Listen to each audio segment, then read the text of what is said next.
नमस्कार, मैं हूं मनोज वर्मा और आप देख रहे हैं अटेंशन। और अटेंशन में आज बात होगी दांव पर दिग्गजों की साख। जी हां, विजयपुर और बुधनी का उपचुनाव हाई प्रोफाइल चुनाव में तब्दील होता दिख रहा है। इन दोनों सीटों पर दिग्गजों की साख दांव पर है। एक तरफ बीजेपी बुधनी सीट को जीतकर अपने वर्चस्व को कायम रखना चाहती है, तो विजयपुर के समीकरण बदलने के लिए भी बीजेपी के बड़े नेताओं ने जोर लगाना शुरू कर दिया है। विजयपुर में कांग्रेस के दिग्गज भी ताकत लगा रहे हैं ताकि ये सीट कांग्रेस के पास ही रहे। ऐसे में अब सवाल ये है कि क्या विजयपुर में कांग्रेस अपनी साख बचा पाएगी और क्या बुधनी में फिर बीजेपी के दिग्गजों का दम दिखेगा। आज चर्चा इन्हीं सवालों के आसपास करेंगे, लेकिन देखिए पहले ही रिपोर्ट।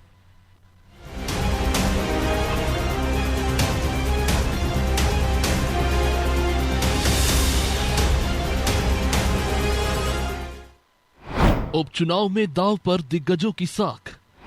इस बार जनता किसका देगी साथ? प्रदेश में 2 विधानसभा उपचुनाव को लेकर कांग्रेस और बीजेपी दोनों ही प्रमुख दलों ने अपने अपने प्रत्याशियों को चुनावी मैदान में उतार दिया है। लेकिन इस बार का चुनाव प्रत्याशियों और पार्टी के साथ दिग्गजों की साख का चुनाव भी बन गया है। अगर बात बुधनी सीट की करें तो इस सीट पर बीजेपी का दबदबा है। कुछ दिन पहले यहां सीएम डॉक्टर मोहन यादव से लेकर पूर्व मुख्यमंत्री शिवराज सिंह चौहान भी जनता को लुभाते नजर आए थे। यानी सीट को जीतने के लिए बीजेपी के दिग्गज और भी दम लगाएंगे। तो वही विजयपुर सीट भी इस बार बीजेपी को जीतना जरूरी है, क्योंकि वहां रामनिवास रावत की साख दांव पर है। लिहाजा बीजेपी दम भर रही है कि उसकी जीत पक्की है। कांग्रेस पार्टी बुधनी और विजयपुर दोनों उपचुनावों में मैदान से बाहर है, केवल औपचारिकता के लिए चुनाव लड़ रही है। कांग्रेस पार्टी के पास ना नेता हैं, ना मुद्दे हैं, ना कार्यकर्ता हैं और ना जमीनी सच्चाइयों को कांग्रेस पार्टी समझती है।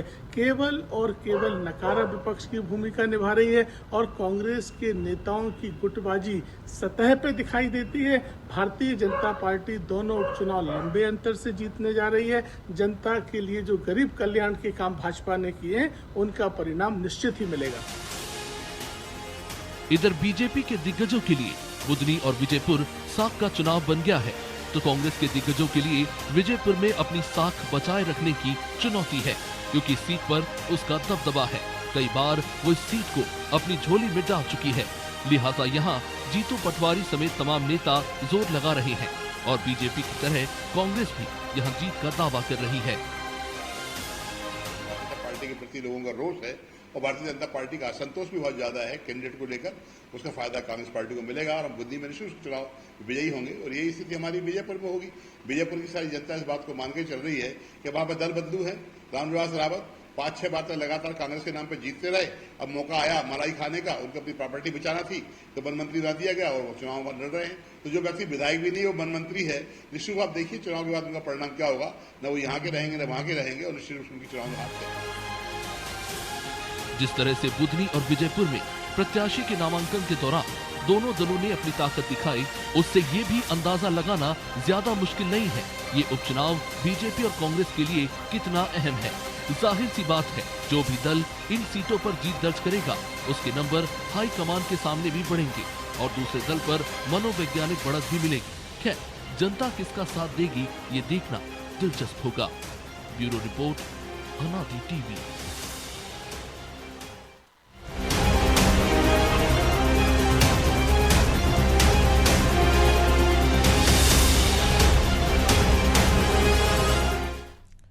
तो इसी पर चर्चा करने के लिए हमारे साथ जुड़ गए वरिष्ठ पत्रकार रंजन श्रीवास्तव और हमारे सहयोगी प्रभु पटेरिया और ब्रजेश चौक से। वो स्वागत है रंजन जी आपका अनादि टीवी में। तो मुकाबला तो दिलचस्प है और दोनों ने इसलिए शक्ति प्रदर्शन के लिए अलग अलग दिन चुना। एक ने बुधनी को चुना, एक ने विजयपुर को चुना। कई सारे दिग्गज दिखे भी और कई सारे नदारद भी रहे। लेकिन सबसे बड़ा सवाल ये कि साख किसकी दादा ऊपर है।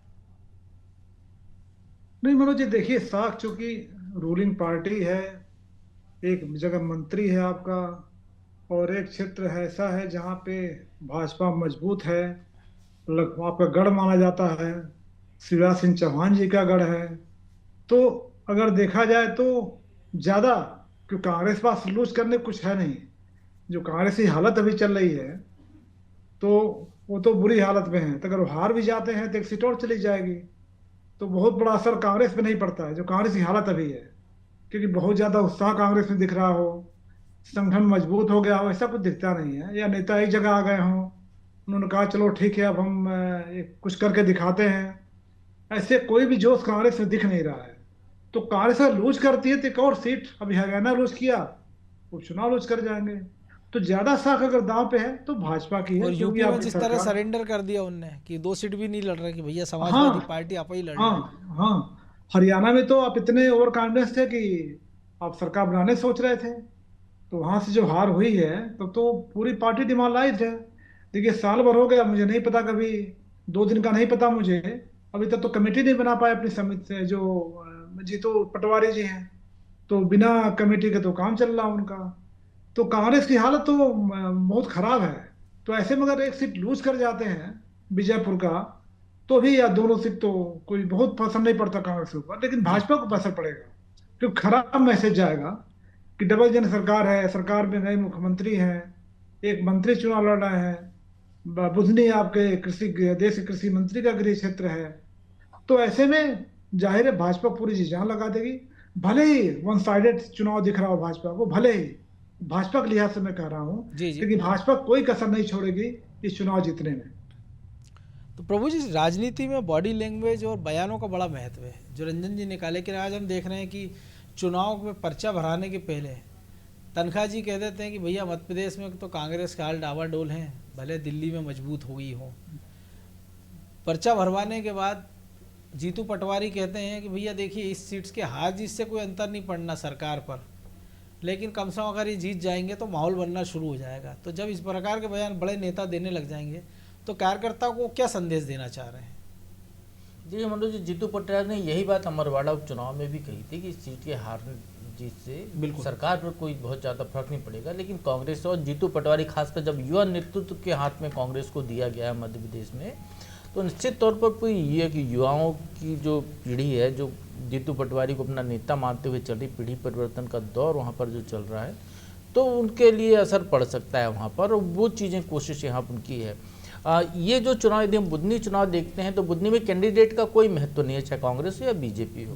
दोनों पार्टी के यदि कैंडिडेट जीत भी जाते हैं तो भी हम लोग उनकी जगह पे फोटो जो है अखबारों में देखेंगे किसकी छप रही है। यहाँ छपेगी शिवराज सिंह चौहान की, मोहन यादव की। बीजेपी में कांग्रेस में यदि होगी तो जीतू पटवारी उनकी छपेगी, उमंग सिंघार की। दिग्विजय सिंह कमलनाथ की फोटो वहाँ नहीं छपने वाली है, यहाँ पे भी कैंडिडेट गौर नहीं आने वाला प्रमुखता से ये। लेकिन यही हम विजयपुर में जाके देखते हैं तो विजयपुर में प्रतिष्ठा सरकार की दांव पर लगी है, तो विजयपुर में प्रतिष्ठा जो है वो मंत्री रामनिवास रावत की भी दांव पे लगी है। बिल्कुल। वहाँ पर कांग्रेस जीते हारे इससे अभी कोई फर्क नहीं पड़ रहा है, लेकिन यदि कांग्रेस वहाँ पे जीत जाती है तो आप ये मान के चलिएगा कि ये सारी चीज़ें पीछे छूट जाएंगी। कांग्रेस के नेताओं बड़ी बड़ी तस्वीरें हमको देखने को मिलेगी, क्योंकि एक बहुत बड़ा अचीवमेंट कांग्रेस के लिए होगा। तो वही बात वो जीतू पटवारी कह रहे हैं, विवेक तनखा भी रियलिस्टिक बात कर रहे हैं, कोई ऐसी बात नहीं कर रहे हैं कि वो रियलिस्टिक बात कर रहे हैं, लेकिन आप जो यथार्थ बता के अपने कार्यकर्ताओं को जागृत करने की कोशिश करते हैं, क्योंकि अब तो हारी हुई लड़ाई लड़ रहे हैं ना आप। बिल्कुल। 163 पे तो पहले ही उनकी जीती थी, आप 66 पे रह गए थे। उस स्थिति में आप सरकार बदल सको या 2020 में जो हुआ था वैसा कोई आप बदला लेने के लिए वैसा कुछ कर सको, वैसी कोई कांग्रेस की कोई संभावना नहीं है। लेकिन यदि एक सीट भी कांग्रेस जीत जाती है तो आप ये मान के चलिएगा कि अगले विधानसभा चुनाव के लिए कांग्रेस का मॉरल बूस्ट होगा। उनकी जो टीम की जो कसावट है, नई टीम बनाने के साथ जिस तरीके से जिलों को नीचे तक, ब्लॉक तक उनको जो कांग्रेस को मजबूती देनी है, उनके कार्यकर्ताओं में कहीं ना कहीं जोश आएगा, उनको लगेगा कि नहीं हम जीत सकते हैं। तो बिल्कुल वो बात है कि वो जैसे बच्चा होता है ना मनोज जी, पहला कदम रखता है तो जो है उसको डरता है चलने में, लेकिन जैसे एक कदम वो रख लेता है तो फिर सर पर दौड़ना शुरू कर देता है। तो वही कांग्रेस भी वही स्टार्ट लेने की कोशिश कर रहे हैं जीतू पटवारी कि एक जीत जाए हम किसी भी तरीके से, तो फिर वो स्टार्ट ले सकती है। और बीजेपी के लिए बड़ा सेटबैक हो सकता है, क्योंकि रामनिवास रावत 2 बार चुनाव हार चुके हैं वहाँ पर, पहले भी कांग्रेस में रहते हुए बड़े नेता होने के बावजूद, और वहाँ के जो समीकरण है वो बहुत मुफीद अभी भी नहीं है उनके पक्ष में।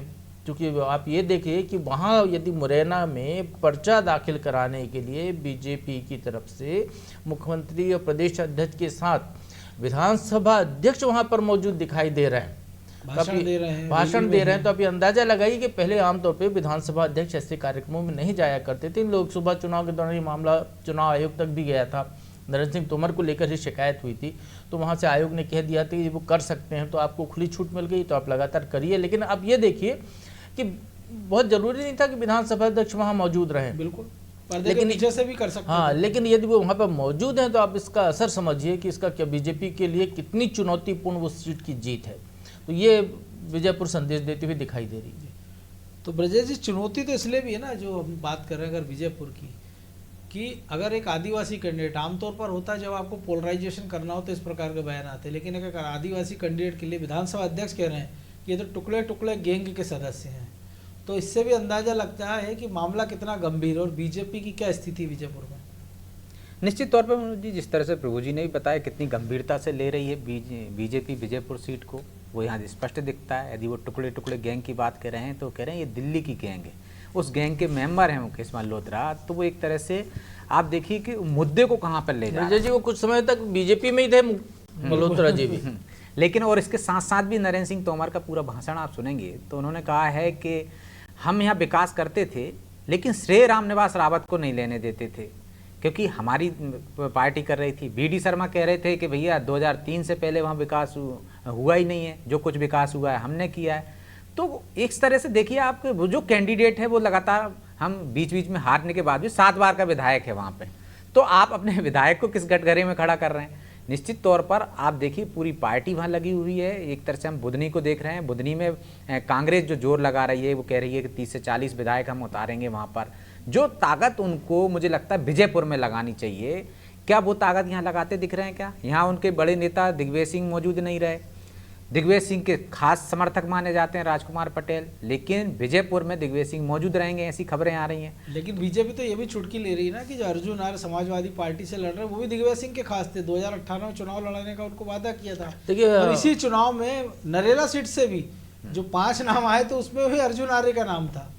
जब विजयपुर दिग्विजय सिंह के जाने का जो जहाँ तक प्रश्न आया है मनोज जी, तो वहाँ पर जो है उनके बेटे को चुनाव प्रभारी बना रखा है कांग्रेस जयवर्धन ने। को। इससे पहले बुधनी का प्रभारी बनाया था उनको। तो यहाँ से उनको वहाँ शिफ्ट किया क्योंकि बुधनी में तो संभावनाएं कांग्रेस को लगी नहीं रही हैं, तो उनको वहाँ का चुनाव प्रभारी बनाया। तो निश्चित तौर पर वो अपने बेटे की मेहनत जो 2-3 महीने से वो कर रहे हैं उसको श्रेय देने, उसको आगे बढ़ाने के लिए दिग्विजय सिंह शायद वहाँ पर जा रहे हूँ। बुधनी उनने दूर रहना बेहतर समझा। जी, इसका मतलब है कि वो श्रेय लेना चाहते हैं बेटे के राजनीतिक भविष्य को देखते हुए कि भाई देखिए उन्होंने मेहनत की वहाँ पे उम्मीदवार को लेकर और वहाँ पे जो तैयारियां की हैं, तो कहीं ना कहीं श्रेय की होड़ अब एक तरह से कह सकते हैं कांग्रेस में अभी से शुरू हो गई है प्रभु जी, कि यदि आप वहाँ जा रहे हैं तो आप श्रेय लेना चाहते हैं, जयवर्धन सिंह को श्रेय देना चाहते हैं, खुद श्रेय लेना चाहते हैं। जबकि प्रदेश अध्यक्ष लगातार कोशिश कर रहे हैं, जो कह रहे थे रंजन जी, कि कांग्रेस को भले ही कोई फर्क ना पड़े, लेकिन निश्चित तौर पर फर्क तो जीतू पटवारी को पड़ेगा मनोज जी, कि लगातार वो जिस तरह से मेहनत कर रहे हैं, प्रयास कर रहे हैं, चाहे आंदोलन की बात करें,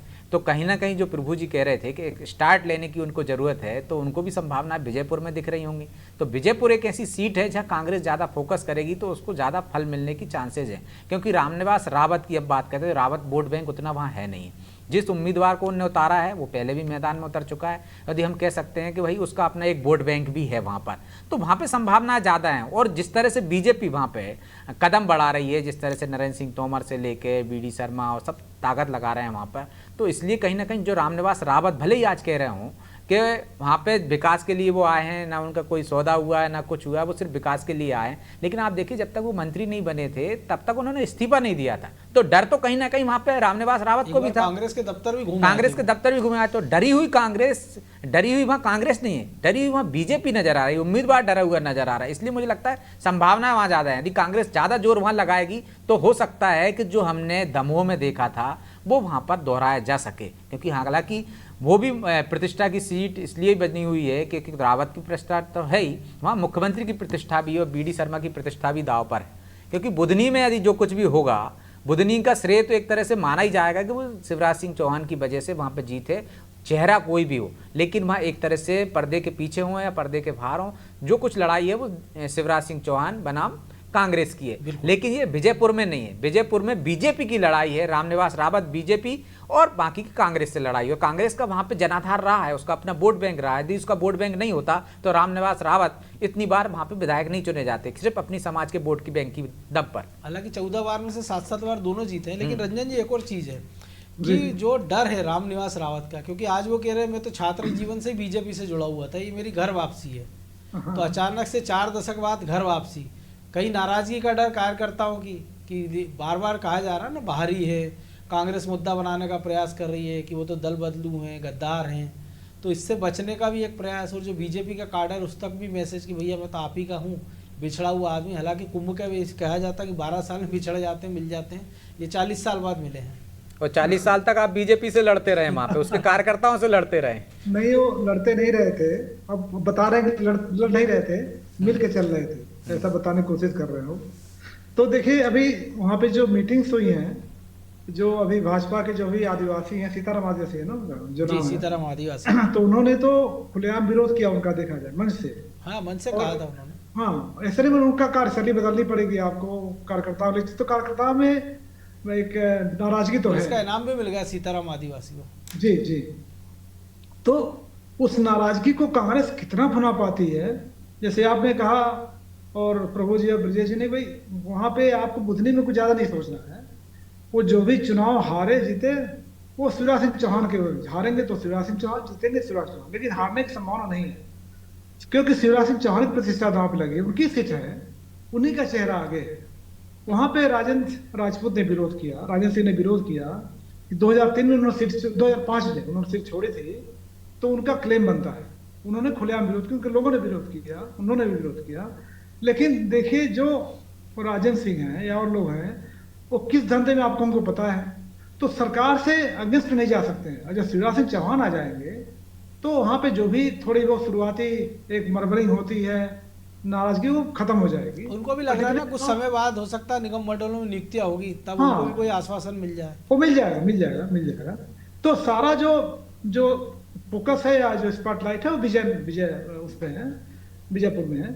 तो वहां पे जाहिर है जो नाराजगी है कार्यकर्ताओं के बीच में, वो कांग्रेस कितना बना पाती है। अब दिक्कत क्या कांग्रेस के साथ है, जैसे तोमर जी की बात हो रही है, तोमर जी जब वहां पे लोकसभा चुनाव लड़ रहे थे तभी रामनिवास रावत का पटकथा बन गया था, क्योंकि जो मुरैना और श्योपुर दोनों मिलाकर के मुरैना बनता है लोकसभा से। बिल्कुल, श्योपुर से उनको आशा थी हमें पीछे जाएंगे, तो उनको ला के रामनिवास रावत को, जो यहाँ पे घटोत्तरी हो रही थी उनकी मुरैना सीट में, मुरैना डिस्ट्रिक्ट में, उन्होंने उसको भरपाई कर लिया, आगे बढ़ गए, तो तभी से पटकथा बन गई थी।